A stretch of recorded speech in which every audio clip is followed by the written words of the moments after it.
Hey ladies, Diane Polly here.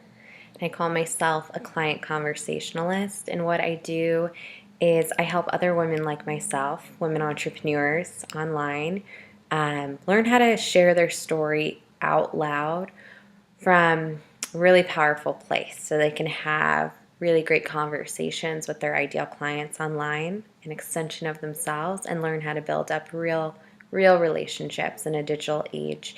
And to be honest, I should have filmed this video a while ago.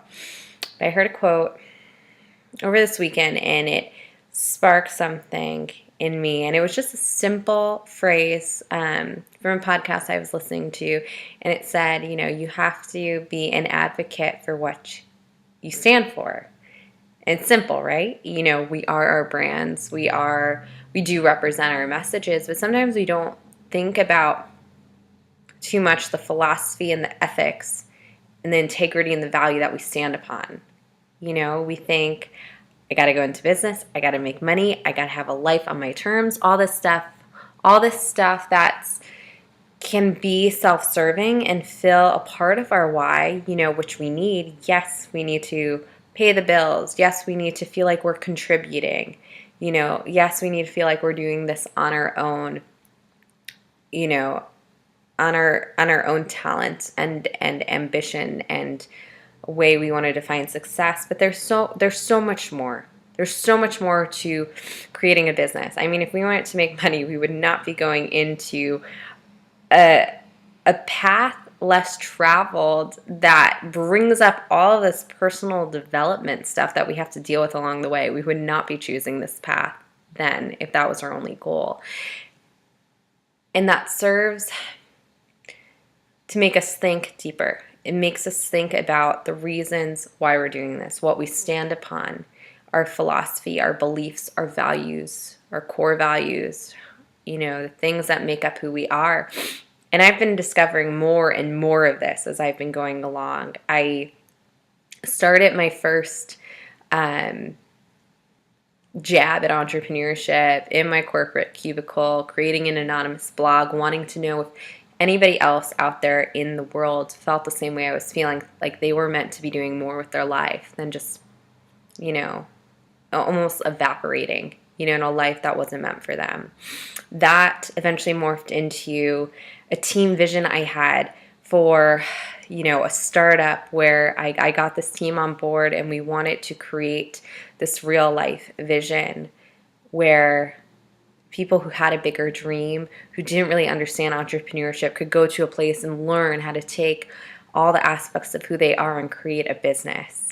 That ended up morphing into my own, rebranded business this year, where I have been focusing solely on women entrepreneurs like myself and delving into this concept that an ideal client, something that we hear a lot in the business online world, is an extension of who we are. It's something that I have personally learned and believed in my own journey, that this person we're reaching out to is someone just like us, just a few steps behind us. And I've been digging deeper into that concept and the idea that if that is so, then what we have to be able to do is communicate and converse with them in a way where we can reach them where they are, putting our own agenda aside and reaching them with not just compassion, but empathy. And really putting ourselves aside and sitting with them where they are and leading them on a beautiful journey to where they want to be, someplace that we've gotten to already, if there's someone like us and they're looking to walk down our path as well. So that's the concept I've been digging deeper into this year, sharing your story, having these client conversations, building relationships, the idea of vulnerability. And now it's morphing into something even more as I'm reflecting and going into, 2016. I recently have been talking a little bit about, and I just filmed a video on this idea of these things I want to create called worth shops. And getting back to, the topic at hand here, what I stand for, it's always been around worth, self-worth. It has always been, and that's a really personal thing for me, because when I was growing up, and I've learned to come out of a victim state talking about this, to come out from the other side and share my lessons learned here. But when I was growing up, I dealt with a lot of verbal abuse, and my self-esteem went to 0 and below. And in that type of environment, words become very important to you. And, if negative words are all you hear, you just start to believe that. And so when I left that environment, when I was pretty much an adult at that point, I had to build up my self-esteem from absolutely nothing. And it was really, really hard. And having a voice and communicating and being vulnerable, this thing I teach, it's what I'm becoming an expert at every day, because it's something I constantly struggle with and something I constantly am working on and striving to get better at. And it's always this idea of voice and worth has always been connected for me, in that to feel like I have a sense of self-worth. And I was Googling this the other day, the definition behind that is to value a sense of who you are, to have self-respect, to have self-esteem. And for me, that means having a voice, being able to speak up for myself, not allowing other people to step all over me, being able to say what I want and go after that, not apologizing for what I want, learning how to be unapologetic, something I'm constantly working at, and really learning how to stand strong on my own 2 feet, in what I believe. And that is something that I want to bring to the forefront more as my business starts to morph again, and I start to, scale up and change things and level up and, take that next step. I want to be able to really represent and become an advocate for what I stand on, which is this thing that I've been creating behind the scenes this whole time, this idea of worth and self-worth. But I had to get okay with that myself before I would be able to bring it to the forefront like I am now and be able to teach that.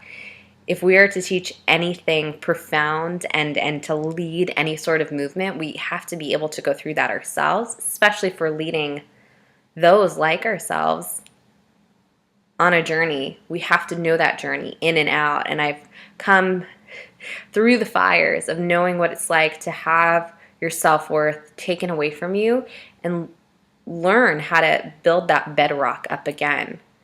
And I've learned it in life, and I've learned it in business this year as well. So this is something I wanted to just share with you today and bring to the forefront is, it doesn't come clearly right at the beginning, but I want to be able to turn that question around to you today. What do you want to be an advocate for? What kind of advocate are you, and what do you stand for, and what do you want to represent, not just in your business but in your life?